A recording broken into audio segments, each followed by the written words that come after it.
Hello friends, Radhe Radhe, good morning. कैसे हैं आप सभी? उम्मीद करती हूँ ठीक होंगे, मस्त होंगे, स्वस्थ होंगे। मैं भी बिल्कुल ठीक हूँ। स्वागत है आपका मेरे यूट्यूब चैनल में।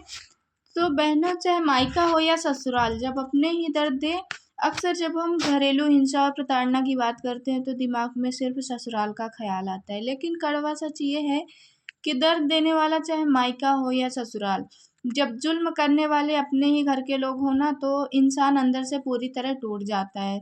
चाहे मायके में पिता, दादी या बुआ प्रताड़ित कर रहे हों, या ससुराल में सास, ननद और पति दर्द दे रहे हों, तो बात तो आखिर अपनी ही कड़वाहट की है ना। आज की इस वीडियो में हम बात करेंगे कि जब घर के ये लोग आपको मानसिक और शारीरिक रूप से प्रताड़ित करें और रिश्ते बिल्कुल टॉक्सिक हो जाए, यानी जहरीले हो जाए, तो अपनी और अपने बच्चों की रक्षा के लिए हर तरीका कैसे अपनाएं। वीडियो को पूरा ज़रूर देखिएगा, क्योंकि यह हर उस औरत की कहानी है जो अपनों के बीच में अकेली है। एक बहन की आप बीती और मायके का कड़वा सच। उस बहन की कहानी का संक्षेप यह है कि उनके दादाजी के पास अच्छी खासी संपत्ति थी, दुकानें और नौकर चाकर थे, लेकिन उनके पिता ने कोई काम नहीं किया, शराब पीते रहे और सब कुछ बेच दिया। पिता, दादी, बुआ और सब मिलकर उनकी माँ और बच्चों को बहुत प्रताड़ित करते थे। बात बात पर ताने, मारपीट, यहाँ तक कि फल या आइसक्रीम खाने तक की भी पाबंदी थी।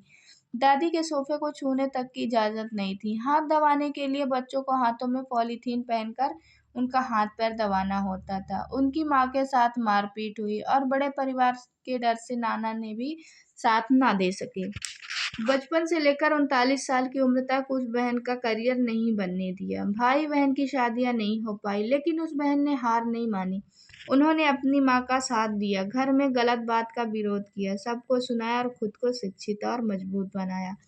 आज दादी के जाने के बाद वे अपने भाई और माँ के साथ रहकर पिता की सेवा कर रही हैं और अपनी जिंदगी संवार रही हैं। तो यही अपनों का बेरुखा व्यवहार और मेरा अनुभव।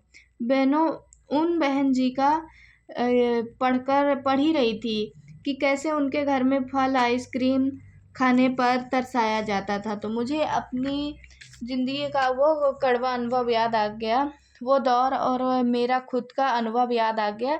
बच्चे को तकलीफ होगी तो माँ टूट जाएगी, इसलिए वो ऐसा सब कुछ करती थी। लेकिन बहनों, जब रिश्ते इतने जहरीले हो जाए ना, तो इंसान को हर तरीका अपनाना पड़ता है। मैंने भी अपनी लड़ाई इन 3 तरीकों से लड़ी है, जो मैं आपको यहाँ बताना चाहती हूँ।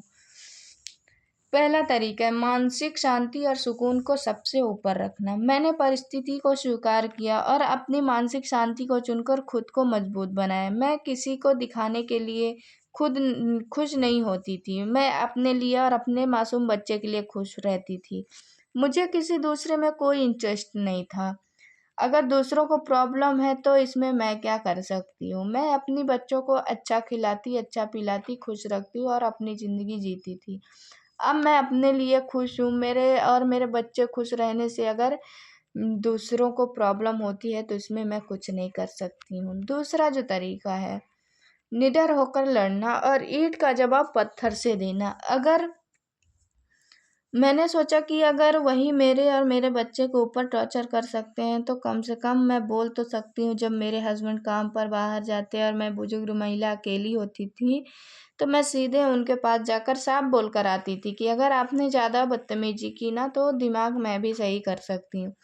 अब जब ये मेरे हस्बैंड से शिकायत करती थी, तो मैं साफ मना कर देती थी कि वो झूठ बोल रही हैं, क्योंकि जो आपके साथ गलत करे ना, उसके साथ वैसा ही व्यवहार करने में कोई बुराई नहीं है। तीसरा तरीका है हक की लड़ाई और कानून का सहारा। जब मेरे पति जॉब करते हैं, मेरे पास सब कुछ है और मेरे पास मेरे हस्बैंड है, तो मैं हक का इस्तेमाल क्यों ना करूं? मुश्किल वक्त में तुरंत के लिए ज़रूरी नंबर।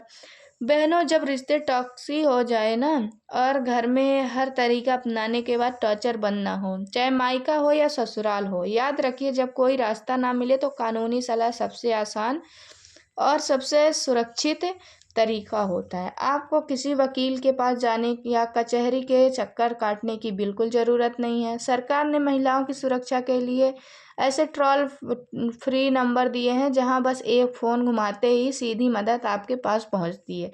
नहीं तो आप उनसे बात कर सकती हैं, एक दोस्त की तरह, एक सखी सहेली की तरह। 181 महिला हेल्पलाइन, वुमेन हेल्पलाइन, यहाँ 24 घंटे चालू रहने वाला नंबर है। इस पर फ़ोन करते ही ना आपकी बात सुनी जाती है, सलाह मिलती है और ज़रूरत पड़ने पर खुद टीम या पुलिस आपकी मदद के लिए आपके पास भेजते हैं। 112 नंबर, आपातकालीन नंबर, इमरजेंसी नंबर।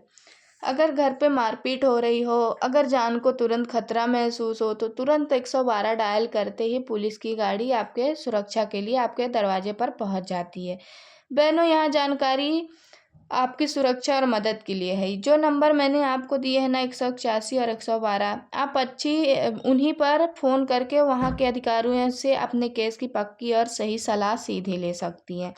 एक दोस्त की तरह आपकी हिम्मत ही आपकी असली पहचान है। हिम्मत ही आपकी असली पहचान है। अंत में बहनों, मैं अपनी उस बहन से और उस सभी से बस यही कहूँगी कि अतीत के जख्मों को आज की शांति पर मत हावी होने दो। जो दौर बीत गया उसे पीछे छोड़ दो। अगर आज आपके घर में थोड़ा सा भी सुकून है ना, तो उस सुकून को सहेज कर रखो। मायका हो या ससुराल, एक औरत का स्वाभिमान, उसकी मानसिक शांति और उसके बच्चे की मुस्कान ही उसकी असली ताकत होती है। किसी के जुल्म के आगे घुटने मत टेकना, खुद पर भरोसा रखना और अपनी हिम्मत बनाए रखना। बहनों, अगर माँ दुर्गा का असली रूप देखना है ना, तो ऐसी औरतों, ऐसी बेटियों और ऐसी बहनों में देखिए जो घर के तमाम तूफानों के बीच चुपचाप रहकर अपनी माँ, अपनी परिवार और अपने बच्चों को संभालती हैं। उनका संघर्ष ऐसा है कि दिल दिल में सिर्फ सलाम करने का मन करता है, दिल में सिर्फ सलाम करने का मन करता है।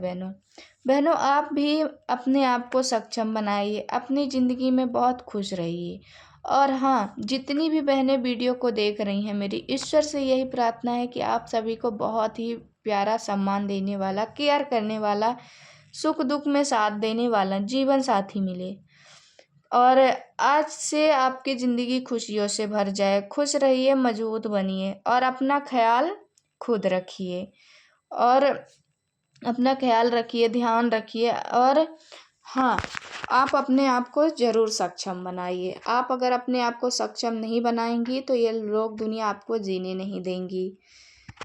तो हर एक महिला के लिए ये मैं वीडियो लाई हूँ, हर एक उस महिला के लिए जिनके घर में ये सब चीज़ें हो रही हैं।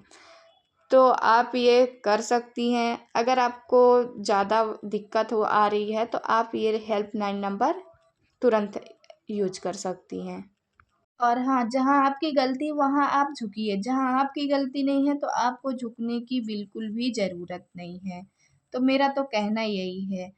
तो दोस्तों, अगर आपको ये वीडियो पसंद आया हो तो एक लाइक शेयर ज़रूर कीजिएगा और चैनल में नए होंगे तो सब्सक्राइब भी ज़रूर कीजिएगा। तो बहनों, आप भी ये 3 आदतें ज़रूर अपनाइए और हाँ, अपने आप को मजबूत बनाइए। हमारे चैनल को सब्सक्राइब ज़रूर कीजिएगा और लाइक शेयर ज़रूर कीजिएगा और वीडियो पसंद आया तो कमेंट में ज़रूर बताइएगा बहनों। और राधे राधे।